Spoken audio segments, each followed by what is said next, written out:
É difícil, Marco. É difícil viver em um país onde a média do QI é 83 e as pessoas são analfabetos funcionais. É muito difícil.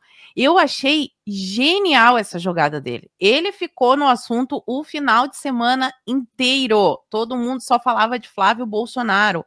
E assim, eu não sei nem por onde eu começo, tem tanta coisa para comentar. Bom, vamos lá, pelo começo, né? A candidatura de Flávio Bolsonaro desestabilizou os planos do Centrão. Todo mundo entendeu ali qual foi a jogada. O Centrão queria, os Faria Limers e até alguns ministros do STF, segundo matérias que eu vi na mídia, queriam que o candidato da direita fosse o Tarcísio.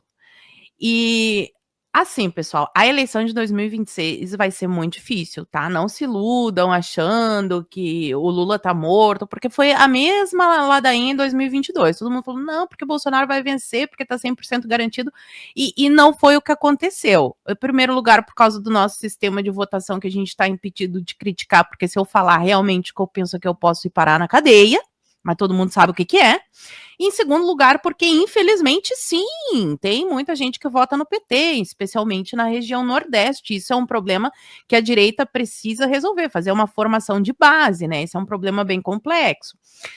Então, o Centrão começou a dizer que o Tarcísio era melhor. Se a gente for pensar em transferência de votos, né? Acredito que ninguém duvide da capacidade de popularidade, né? Da popularidade do Bolsonaro, da capacidade de votação que ele tem. Vocês acham que é mais fácil o Bolsonaro transferir os votos dele para o Flávio Bolsonaro, que é Bolsonaro, ou para o Tarcísio? Meio óbvio, né? Meio óbvio que é mais fácil o Bolsonaro transferir os votos dele para o filho dele, que inclusive tem o nome, vai ter o Bolsonaro 22 na cédula.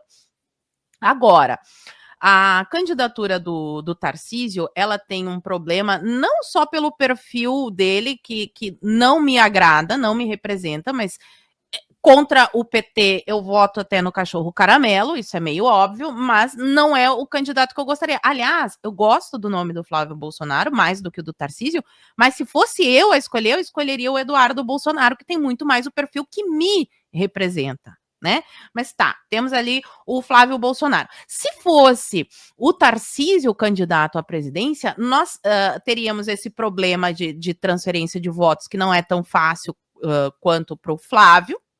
E também ele sairia de uma eleição que já está ganha no estado de São Paulo e se arriscaria, inclusive, a perder, porque se a gente for tomar como ponto de partida as pesquisas, que o pessoal tanto está dizendo que se baseia aí pelas pesquisas para rejeitar o Flávio, pelas pesquisas que estão sendo divulgadas, o Tarcísio, em algumas delas, também pode ser derrotado. E aí ele é derrotado para a presidência, perde o governo de São Paulo, que é a segunda maior arrecadação do Brasil, e adivinha quem estava de olho na cadeira do Tarcísio? Galerinha do Centrão e do Kassab. Então desagrada eles pelo fato deles não colocarem o Tarcísio, que é o candidato que eles preferiam, e também porque eles não vão mais ter a boquinha ali no estado de São Paulo como eles desejam. E estrategicamente para a direita seria péssimo perder o governo de São Paulo também, apesar, de novo, de eu fazer críticas aqui ao Tarcísio quanto à postura dele, em especial em temas sensíveis, como a ditadura do judiciário e a anistia. O governador de São Paulo, na minha modesta opinião, poderia sim fazer muito mais. Ele não é o tipo de político que me representa, mas que eventualmente aí em uma disputa contra a esquerda, obviamente, eu votaria nele. Agora, essa jogada do Flávio de aparecer num dia dizendo que a candidatura dele tem preço foi sensacional. Foi um marketing sensacional. Porque a galerinha do Centrão automaticamente começou a dizer que o Flávio Bolsonaro não, porque não sei o quê, porque o nome Bolsonaro tem rejeição, porque Tarcísio era melhor. E que isso era uma. Eles ainda estavam fazendo análises dizendo que isso era uma cortina de fumaça, que ele não ia conseguir levar até o fim, porque ele não tem chance de vencer. Quem acompanhou a eleição de 2018 não viu nenhuma novidade. Eu vou contar um segredo aqui para vocês, ó.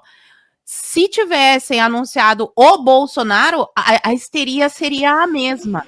seria a mesma, foi essa histeria em 2018, sempre é essa histeria com relação a essa galerinha do centrão aí. Então eles estavam dizendo que era tudo uma cortina de fumaça, que era coisa para animar a militância, que isso não ia que não, o Flávio não ia ser o candidato coisíssima nenhuma, que quem ia ser o candidato era o Tarcísio.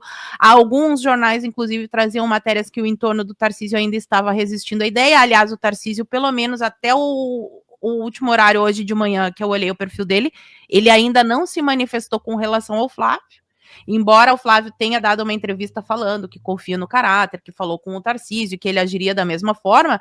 Eu, Paula Marisa, duvido que se o Bolsonaro tivesse dito que o candidato é o Tarcísio, o Flávio ia ficar em silêncio todo esse tempo. Então, eu acho, se é que eu posso achar, estranhíssimo esse silêncio do Tarcísio, né? E para finalizar aqui, então essa galerinha do Centrão ficou dizendo que era cortina de fumaça, ele aproveitou, falou sim, então tá, eu posso negociar minha candidatura, vamos negociar? Qual que é o preço? O preço é votar anistia ampla, geral e restrita, o Bolsonaro em liberdade, daí eu desisto para colocar o meu pai. Só que escancarou que o Centrão não quer é realmente um governo de direita. Eles querem a gente que nem um idiota, apertando o botãozinho da urna lá no dia da eleição, e na hora de tomar a decisão a gente tem que ficar bem quietinho, a gente só presta para votar. Mas água no chope deles, Marco. Eu fico muito feliz.